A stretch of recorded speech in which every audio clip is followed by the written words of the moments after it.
vriend André. Hey, dat wist ik nog komen, joh. Ik ken het zo lang, hè? Ja, Oké. vast wel. Nou, als dost het staat, dan praat maar niet meer over wie de tekst zei. Maar draai gewoon met hem mee en het oors dost de eerste keer niks. Wij weten wat het hier. Dit is de laatste opnamedag van Fort. Een jeugdfilm van de jonge Rijn van Jester Wierum. Helemaal terug in zelfs maken, maar een liets beetje help van een paar ouderen. En wat zit er nog meer in de kaarten? Popfestival Fries. Frieske bands, Frieske programmeurs, maar de grootste klapper wie het Vlaamse Triggerfinger. Julia Bijvoet maakt een film over een Frieske jongen die te studeren gaat in Amsterdam. Zijn naaienlibben valt hem in het eerst lang het maai. En Tim Dijkstra had podiumaspiraties. Stand-up, daar houdt er van, maar ik van poëzij. Hoe pak je dat aan? Gewoon aan, lijkt het motto van Tim te wijzen. Nieke, wist je juist nog Fries West? Nee. Wist je wel wat het Fries Festival is? Nee. Nee. Pinkpop, kist wel? Ja. Lowlands? Ja. Nou ja, Fries is eigenlijk het festival van Friesland. Oké. Zou dat iets moois stad en dorp te krijgen, hè? Ja, dat denk ik wel. Apart, hè? Fries weer hartstikke groot. Er weer een hele mooie set, mooie bands. En wij hebben onder 3 programmeurs van het festival gevraagd: wat is nou je favoriete act? We hebben een reportage horen. Misschien kwam het omdat hij er weer. Maar misschien ook wel omdat hij of zij er weer. Of omdat Clipcar haar naaie internet-tv lanceerde. En dan kun je 24 uur dagelijks, zondagen in de week, 364 dagen in het hier. Friese clipje. Hij komt, ja? Hij komt. Nee, dat is hem net. Maar het ken ik omdat de man die direct van het huiskamer komt, er weer.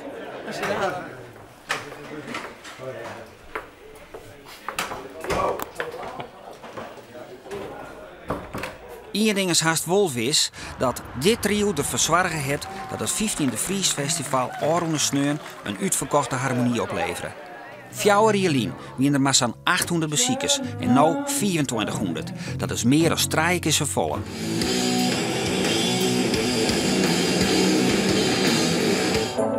Een duidelijke keuze in de programmering is daarvan de oorzaak, denken ze. Tot vorig jaar hadden we een vrij harde danceprogrammering. Gabbers, hardstyle in die hoek. Hebben we eruit gegooid. Wij kiezen voor een meer lowlands benadering van dance. Dus wij kiezen voor kipski, we kiezen voor dingen als dubstep, electro, drum en bass. Dat is eigenlijk nieuw op het festival. We negeren dus ook een stuk publiek. Eigenlijk wel. Dus we hebben wel keuzes gemaakt. Siep van de ploeg, de kast en Twaris. En, die spelen hier niet. Die hebben hier wel gestaan in het verleden, maar die zullen in onze programmering niet makkelijk een plek vinden. Nee. Wrong side! Wrong side! Geen populaire Frieske bands dus die het publiek lokomaten, maar Belgen. 3 jaar hebben ze met de Vlaamse rockband Triggerfinger in de slag geweest en dat is hun van dit hier slagen. De band is de absolute favoriet van programmeur Paul van Berlo. Iemand zei tegen mij, oh, Triggerfinger is in, dat was zo vet. En toen speelden ze ergens, dacht ik, ga kijken. En ik dacht ook, wauw, dit is gewoon de perfecte liveband. Ja, weet je waarom? En, ja? Triggerfinger is gewoon muzikale seks. Muzikale seks.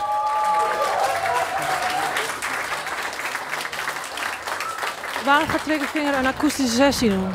Waarom? Omdat ze dat heel goed kunnen. En omdat we dat heel lief gevraagd hebben. En omdat dat echt heel erg gek is. Ja. Olle, even tegen de micro. Het is natuurlijk een lekkere stevige rock'n'roll, maar een liedje is pas goed als je het ook heel klein kan spelen.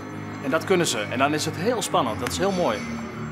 Is there something to be said for the joy of not knowing and have island on a ship of what you don't say? Can you bounce back before the cracks start showing? Before loneliness kicks in the very next day. Keep all the bones in the air. Keep all the sauces spinning. It ain't about losing no winning. It's love lost, lost in love.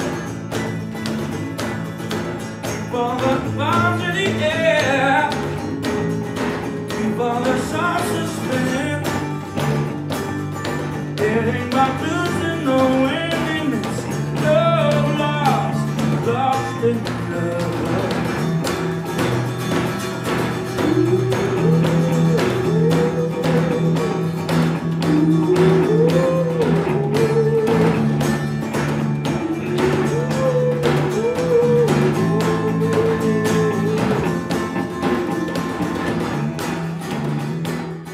hartstikke leuk zijn. Er moeten lage drempels zijn, dingen moeten logisch georganiseerd zijn. De kwaliteit moet hoog zijn. En daarbinnen zeg maar, ga je dan nadenken over wat vinden we mooi om neer te zetten. En dit jaar ontstond dat een beetje, we wilden een beetje een lekkere, vette programmering is het. Hè? Triggerfinger, vette rock'n'roll band. Kipski, de headliner, vette electro turntablist. De Dark Angel, vette metal headliner. De aankleding zul je ook binnen zien, dat is mooi wit, heel mooi uitgelicht, ziet er best wel vet uit. Ja, dat is dan een beetje een achterliggend concept. Het woord vet communiceren we eigenlijk niet. En dat houden we dan weer een beetje stil, zodat het wel een soort van uitstraling heeft, zonder dat je helemaal in de gaten hebt wat is er nou gaande. En toch krijg je dat plaatje wel mee. Ja, dat is misschien een beetje een vaag verhaal. Maar zo proberen we dat wat vorm te geven. Fries is het jaarlijkse popfestival van Frieske bands. Het laat zien wat er nou aan kwaliteit actief is in de Frieske popscene. En dat liep het op dit stuit heel goed. De favoriet van programmeur Peter Reen is Herder. Dat is een band die nu heel veel buzz heeft. Echt heel erg in de picture staat zeg maar, in de hardere rock scene. En het is een Friese band ook, uit de Woorden. Ja. En ik heb ze nog nooit live gezien en het schijnt een belevenis te zijn. Dus ik ben heel erg benieuwd hoe dat gaat worden. Herder is harder. Herder is harder. Herder is harder.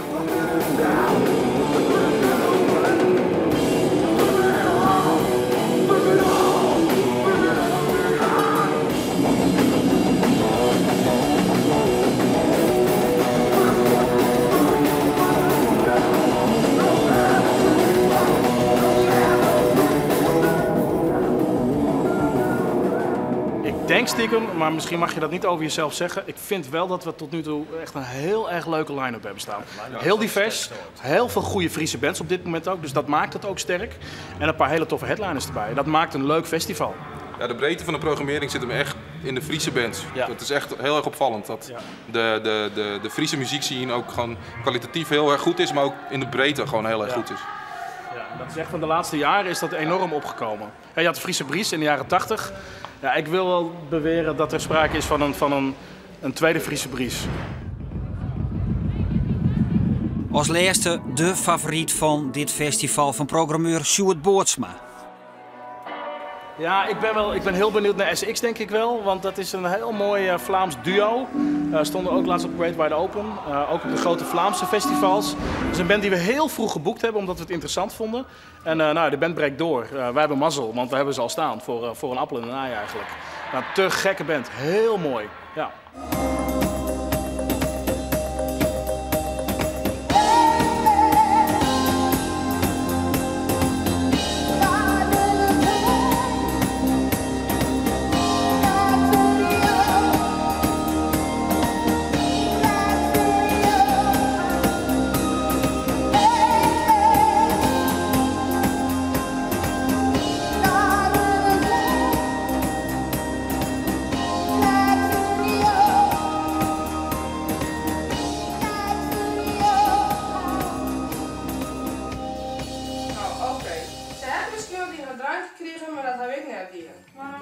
Ik zit neer. Oeps.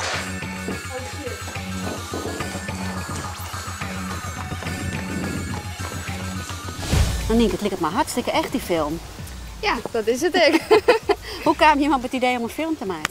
Wij hebben een toneelvereniging in het dorp en die doen 1 keer in het jaar een toneelstuk. En nu willen ze graag dat de jongeren een film maken. Ze willen het graag.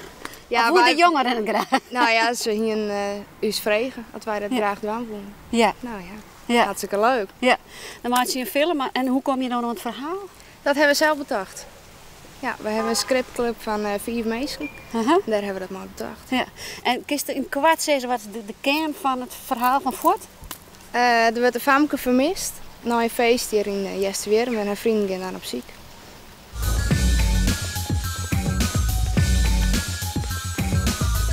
Er binnen achtervolgingen, scènes en dat soort dingen maakt het spannend. Je moet net de volle season natuurlijk en dat doe ik net. Want waar achtervolgt waar nou? Ja, dat is het grote geheim. Dat zullen we wel. Ja.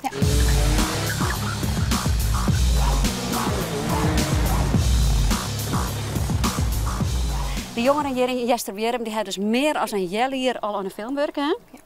Heeft daar toch een soort gevoel gekregen van hé, dat is leuk, dat wil ik wel meer? Ik zou het wel vaker doen willen, maar net verder. Het is nog net door de filmacademie? Nee. Nou, we hebben namelijk een reportage over Julia Bijvoet, die zit wel op een filmacademie. En die had een film gemaakt over een jongen uit Friesland die op kamers gaat in Amsterdam en die het daar heel dreig had. En het grappige is, zij is zelf helemaal net Friesk. Zullen we daar eens even naar zien? Ja. Op een plaats in Oudehaske moetsen we de regisseuse en de hatrolspeler. Hij komt van Oudehaske. Ik ben Douwe Jellema, een geboren en getogen Fries. Ik woon in Wadsent, een klein dorpje vlakbij Sneek. Boete, breeën en grien het zie is, waar dat net zitten kind is geen oprochte Fries. Ik woon samen met mijn 3 zusjes, mijn broertje, mijn vader en mijn moeder in deze boerderij. Ik heb een hond, Vierbe, een doberman. Eigenlijk een prima leven dus. Alleen 1 nadeel. Er is hier geen studie psychologie. Als ik in Friesland kom, dan is het voor mij alsof ik in een andere wereld kom. Ik voel namelijk echt heel veel rust hier. En daarom kreeg ik ook mijn inspiratie hier toen ik hier op vakantie was. En daarom dacht ik van ja, die jongen moet gewoon uit Friesland komen. Veel is die ik misbruikt als inwoner van Friesland? Nee, Kievit. Helemaal net. Nee, ik snap dat wel, want ze hebben ook gewoon die vergelijking tussen Friesland, tussen iets dwarps en tussen Amsterdam, dus iets groots en iets steds. Naar Amsterdam alsjeblieft. Ik wil graag weten of dat net inderdaad misbruikt werd, hè, van het lied, wat soms wel zijn werd door Friesland, maar dat is helemaal net zo. Het is gewoon neutraal, je komt gewoon van het platteland, van het dorp en dan moet je centreren in een stad.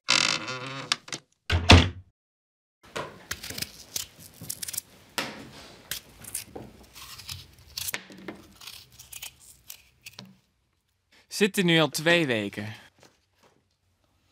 Mijn kookkunsten zijn niet met die van mijn moeder te vergelijken en de studie is ook niet wat ik ervan verwacht had. Ik heb gekozen voor een filmpje over op kamers gaan, omdat ik zelf op kamers ging wonen. Ik ging zelf studeren in Amsterdam, ik ging naar de filmacademie. En dat was voor mij een hele grote stap om echt daar te gaan wonen. En daar een heel leven op te bouwen. En daarom kwam mijn inspiratie daar vandaan.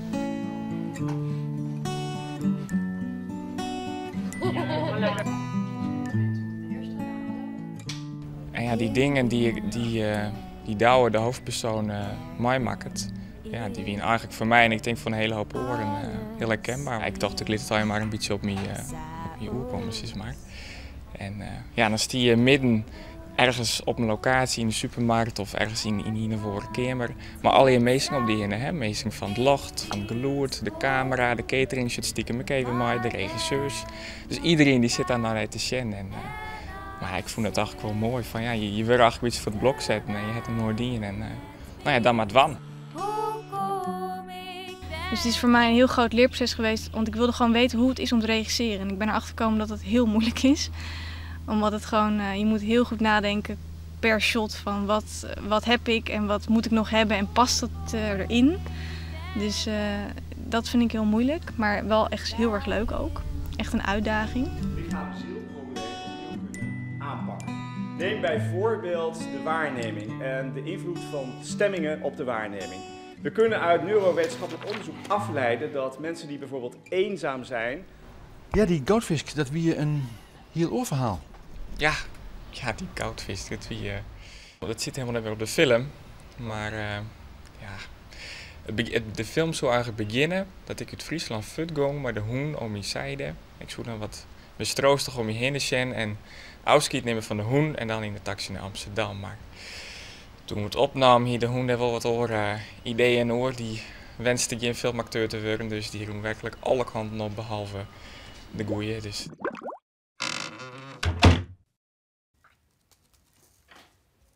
Door de week ben ik bezig met kooskappen in het ziekenhuis. Dus dan kent het eigenlijk net. Dus de weekend, daar moet het dan niet gebeuren. En dat is geen probleem. Dus dan wie ik Vreedskleer in Deventer, want daar zit ik nu. En dan ga ik dan maar de trein naar Amsterdam en dan blun ik daar sliepen. En dan sneu gaan we toch. Dus zo hebben we die. Het is inderdaad niet heel bijzonder, maar ik denk door de verschillende visuele middelen die we erbij hebben gehad, zoals die stop motion en de foto's, dat het wel een soort van creatief ding is. En wel een soort van, ik denk dat het daarin wel vernieuwend is, maar het verhaal is inderdaad niet vernieuwend. Dat is gewoon een standaard verhaal.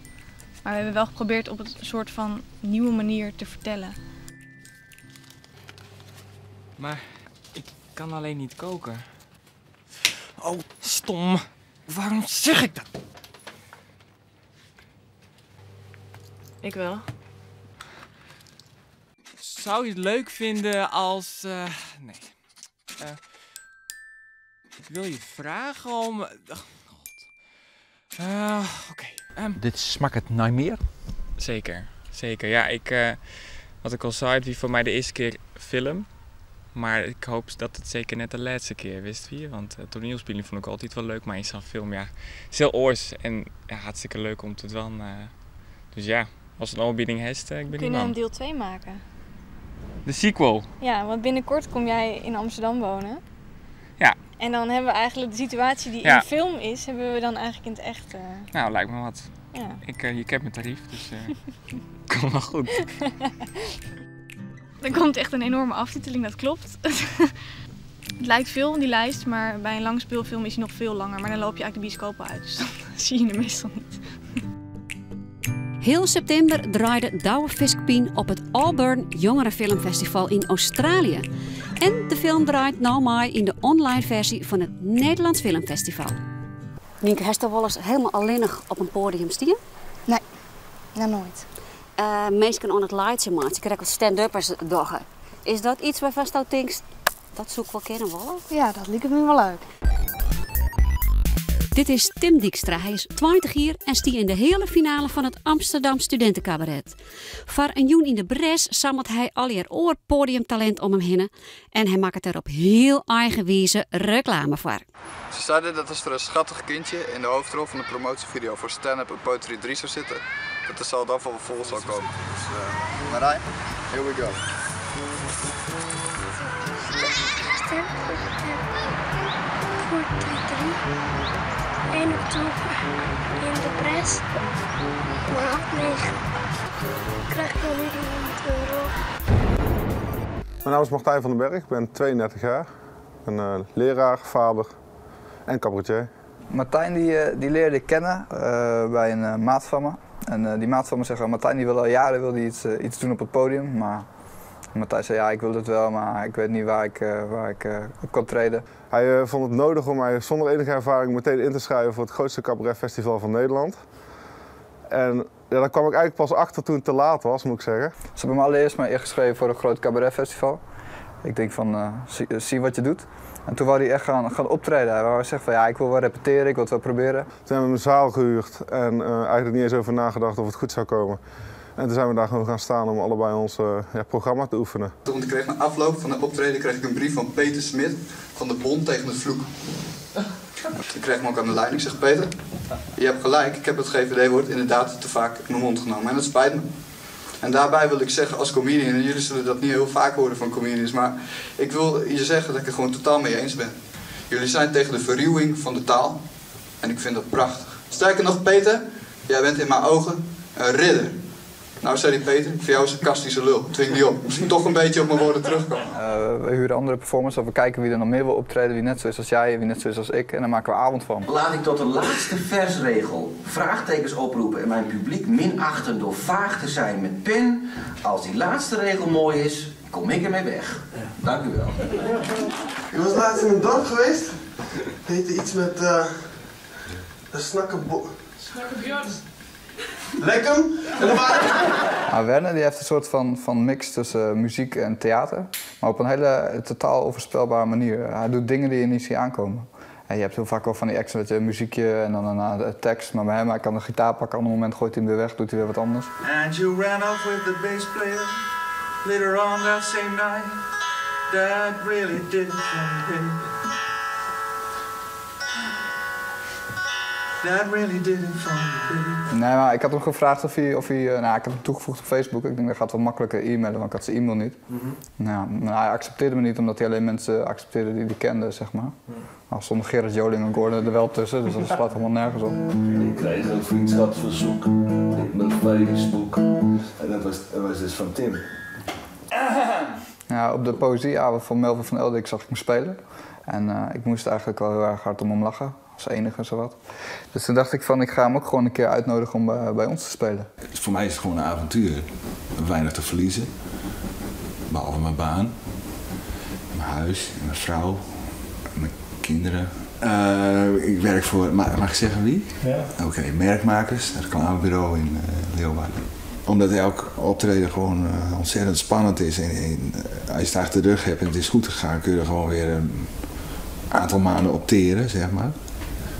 Want het is niet alleen dat jij bezig bent om een publiek aan te spreken, maar andersom is ook het geval. En een derde dimensie is dat het ook iets met jezelf doet.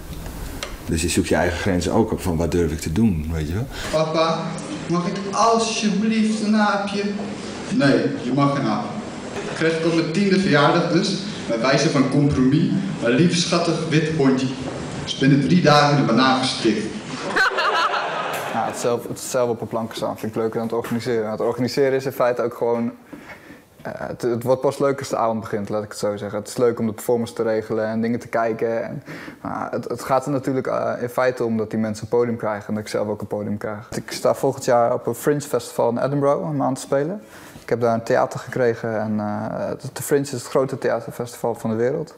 En ik wilde eigenlijk het programma waar ik al jaren mee bezig ben gaan spelen. En dit is het jaar om eerst in Nederland dat te gaan proberen. Dus alle kroegen weer af te gaan, alle clubjes af te gaan, alle stand-up poetry zelf vol te spelen. En op een gegeven moment komt er een programma en het programma dat komt daar. Het is mijn droom, ik wil het en dan ga ik het gewoon doen. Dus hij zei dat je, nou, domme, ik vind het wel een farm gezien. We zijn nog even waarom op de set van de film in Jester Wierum. Ines, dat is het filmpje dat fut is in de film Fort. Ja, klopt. Ja, Thomas. Ik wil niet dat Ines er weer is.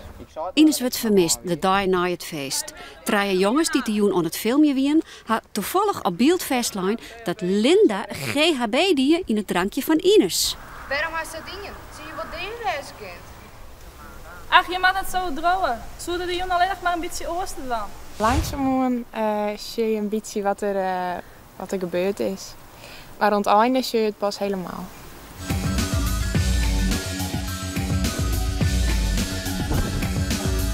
Hoe het uitpakken mensen zien op 28 en 29?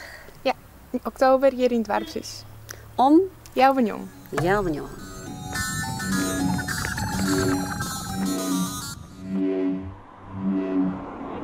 Nou, ik ben benieuwd hoe die film Fort uitpakt. Het is in elk geval een spannend scenario. Na je weekend hebben wij de Presidentes, de nieuwe voorstelling van het theater. Ontan.